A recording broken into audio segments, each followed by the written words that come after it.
Yan, tingnan natin itong manok.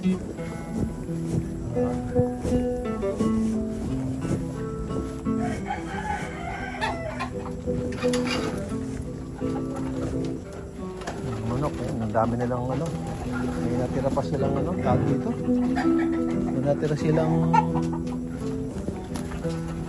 yan. Paborito nila yan eh, yung balat na saging. Para potassium. Potassium, pampa itlog. Yan.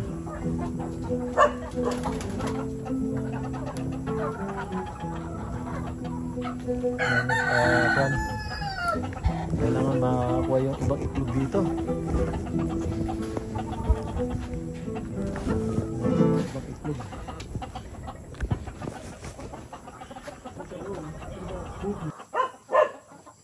Ang dami.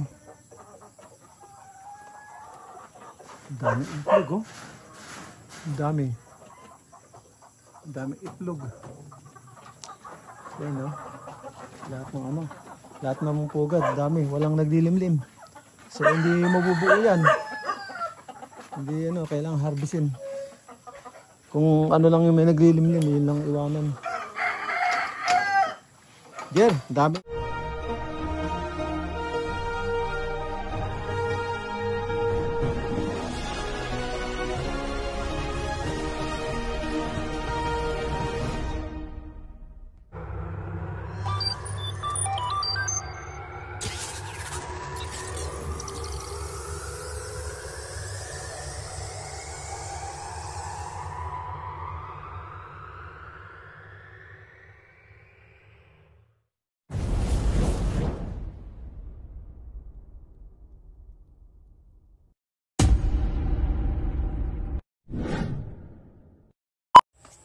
Good afternoon, hello everyone.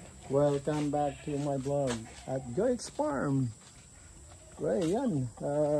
Medyo hapon na tayo nakapag-video mga ka-DSK.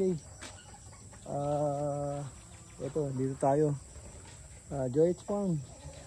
At tingnan natin yung ating mga alaga. Mga ka-DSK. Hanggat may liwanag. Yan. Yan, tingnan natin itong manok.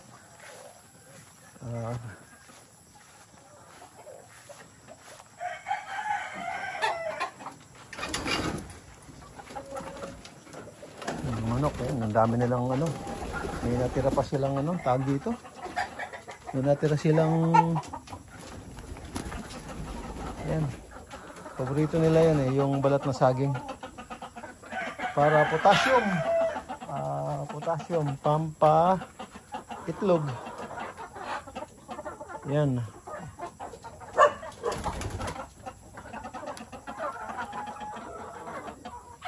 Yan, kailangan makakuha yung ibang itlog dito.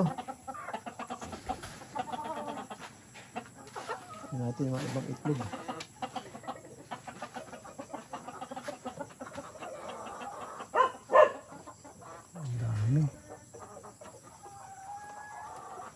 Ang dami itlog, oh. Ang dami. Ang dami itlog. Yan, oh. Lahat ng ano. Lahat ng pugad, dami. Walang naglilimlim. So hindi mabubuo yan. Hindi ano, kailangan harvestin. Kung ano lang yung may naglilimlim, yun lang iwanan. Jer, daming itlog. Kailangan tanggalin yun. Hindi, wala naman naglilimlim. Iwanan mo lang yun ha, naglilimlim. Pero yung ano yun, wala na yun. Hindi ano yun. Tatanggalin na naman yun. Oo. Ang bilis mga itlog yan. 3 beses lang mga itlog. Yeah, kailangan anihin natin. 30 na yun, mahigit. Kailangan anihin natin. Kaya mabilis. 30 na yun, 3 beses. Ay, namatay yung sinindihan ko. Namatay yung sinindihan ko. Yan na. Sindihan natin yung ano, mga ka-DSK. Sindihan natin yung tag dito.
Agad. Tapos hindi.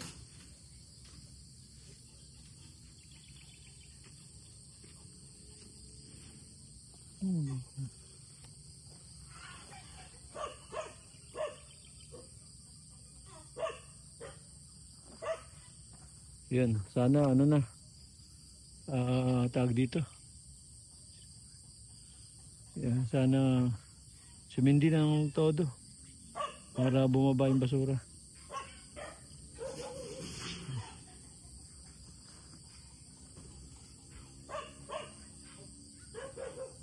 Yan, sumisindi na. Yan. Yun, basura. Sumisindi na.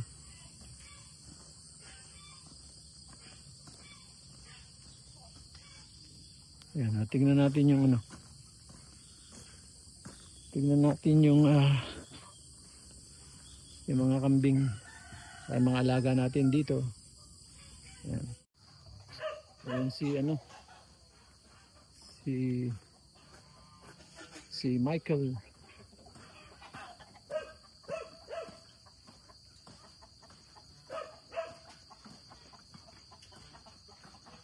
Dito mo kulong yung ano no, yung mga babae, dalawang babae dito.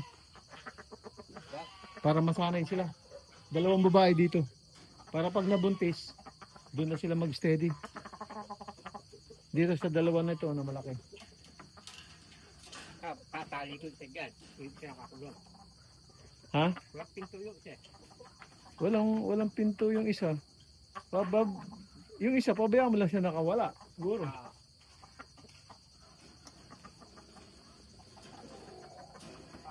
Hindi, yung sabihin pagkapapakainin mo, doon mo siya ipwesto. Diyan nga, nakakulong yan eh. Ay, nakatali yan ngayon eh. Gagawin mo itong... Kala ko pinakain mo na ng damo. Ha? Kanina. Ha? Kanina yung tanghali. Oo, dapat di mo na binigyan ng pids ngayon. Kunti lang kung pakalahati yung baso. Tinatapon. Kahit na, wag mo nang bigyan kasi ganyan ang gagawin, tatapon lang nila yan. Tinapon. Kaya nga, wag mo na nga bibigyan. Pinakain mo na ng damo eh. Ha? Pag pinakain ng damo. Oh, pinakain mo na ng umaga ng pids eh, di ba? Mm-hmm. O, tapos pinakain mo ng damo, wag mo na papakainin. Ayos na yun, yung damo okay na yun. Pagka sinoga mo na sila ng tanghali, ayun na, diretso na yun. Hanggang ano na yun, hanggang gabi na yun. Wag mo na bibigyan ng pids, kung hindi ganyan mangyari, tatapon nila kasi busog eh. Basta tandaan mo, umaga, isang takal lang ng pids. Hindi, kahati lang bibigay ko, nilalagay ko sa damo. Hindi nga, sa umaga nga, di ba, papakain mo alas 8:30. Di bigyan mo ng isang takal. Pagdating ng alas 12, alauna, pakawalan mo para makakuha ng damo kung doon sa walang tubig, ha? Doon sa walang tubig. Yung damo, tuyo. Sigurado. Yung damo, tuyo, walang tubig yung lupa, yan, pwede mo silang pakainin dyan. Pero pag may tubig yung lupa, wag mong papakainin. Kasi lahat ng parasite, uod, maliliit na parasite, nasa dahon ng damo. Pag nakain nila yun, automatic yung patay yung kinabukasan. Kaya nga, pinapaalala ko nga sa'yo, kung isosoga mo, maari dyan sa taas yung walang tubig. Oo, pero dito sa pinitak na mayroong tubig, wag mo silang papakawalan dyan. Pagka pinakain mo ng damo, sa alas 12, wag mo na silang papakainin sa hapon, sa ganito. Wag mo na silang bibigyan ng pids. Dahil mangyari nung busog sila, itatapon lang nila yung binigay mong pids. Dahil busog sila. So, 2 beses mo lang sila papakainin. Umaga, yung pids, sa hapon, damo. Yun. Yun lang gawin mo. Pag katulad niya, pinibigyan mo ng damo, ano na yan, mabubundat na sila dyan. Kasi kumain na silang damo, tapos binigyan pa ng pids eh. Ganun mangyari dyan. Tatapon lang nila. Kasi kumain na silang damo eh. Ito mga kabeska, yung mga gansa, saka turkey. Yung mga crossbreed, hybrid na baby. At saka yung isang Peking duck. Yung isang Peking duck nawala. Siyempre, automatic yun. Nakawala, ninakaw. So, pinakailaman ng nasa paligid. Kasi imposibleng hindi babalik yun. So, nung nakita, ninakaw agad. Ayan, kaya... So, ayan, medyo madilim-dilim na mga ka-BSK. At balik na tayo doon sa loob.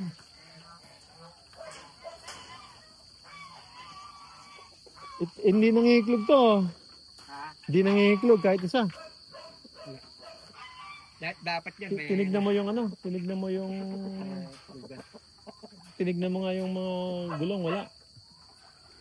Dapat yan mga... Kaya lang, ito yung pinagtatakahan ko eh. Bakit hindi sila nangihiklog? Yung maliliit na yun, pinapawalan ka na eh.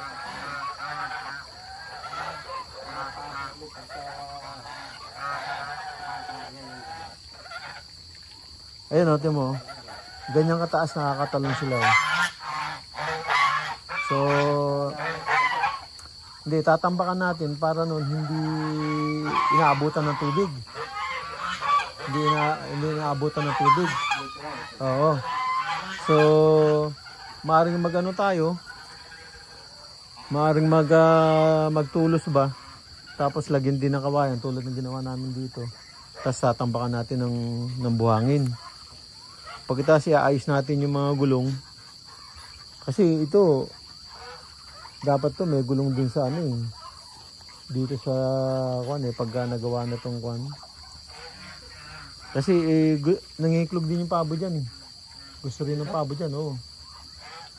Sa gulong? Oo, kasi nung andito sa ilalim yan, pare ang limlim nung ano. Pare ang limlim ng pabo dyan. Oo. Pero hindi nila napisa. Hindi nila napisa. Ngayon, nakapagpapisa sila. Pero itong huli, hindi na nila napisa. Kahit mabugok na, ayaw pa niya umalis. Kasi naman nabasa ng ulan. Pag nabasa. Oo, nabasa ng ulan. Mainit tapos malamig ka. So ito yung ayusin natin pag ano. Tapusin muna natin ito. Para kasi matagal, magwe-welding ako sa taas eh. Doon. Ito. Yung ginagawa mo, yung Dito natin lalagay. dito. Diyan sa mga gansa. A few moments later. Ay mga ka-BSK, gagawa kami ng patungan ng poste. So ito, popormahan namin. Popormahan namin to. So mabuhusan to ng semento. Yan. Buhusan ng semento dito. Tapos okay na yan. Hindi nalili pa rin ng hangin yan pag nakabaon sa lupa. Yan mga ka-BSK, at gagawa na tayo ng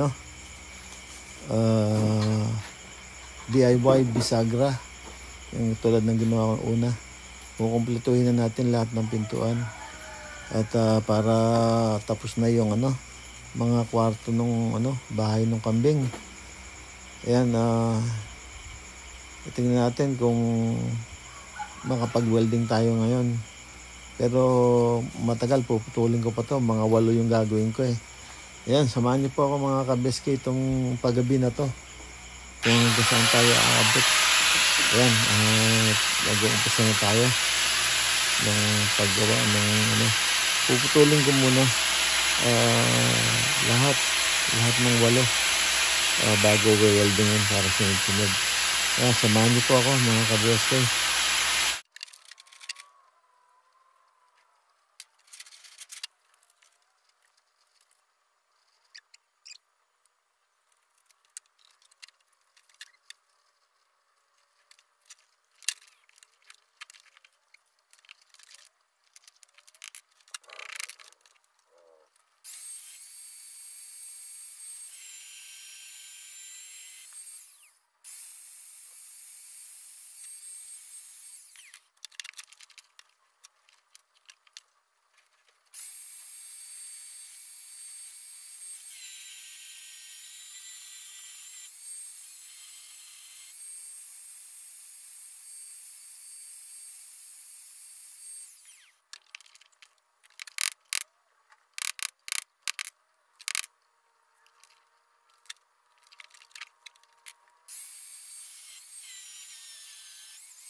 mga ka-BSK. Ito, gumagawa po tayo ng bisagra. Katulad yung ginawa natin ng una. Tatlong pinto pa ako rito. Bali, 4. Yan. 4 na pinto. Lalagyan ko ng bisagra. Ito lang ginagamit ko. Mag-improvise ako ng bisagra para ma-open ng maganda. Yung gawa ko kasi ng una, hindi ko ayos. Umiipit, saka mahirap ilagay. So kaya hindi nila ginagamit. Ngayon ito, kahit saan mo pagpalit, pare-pareho ng sukat. Uniform. Parang manufacture na talagang isang isang sukat. Kaya kahit magkabaliktad yung pintuan, magagamit mo. So ito lang ang ginagamit ko. Improvise DIY yung bisagra. Ayan. Nakakaano pa lang ako. 4 na pinto. Ayan. So 4.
Ayaw po.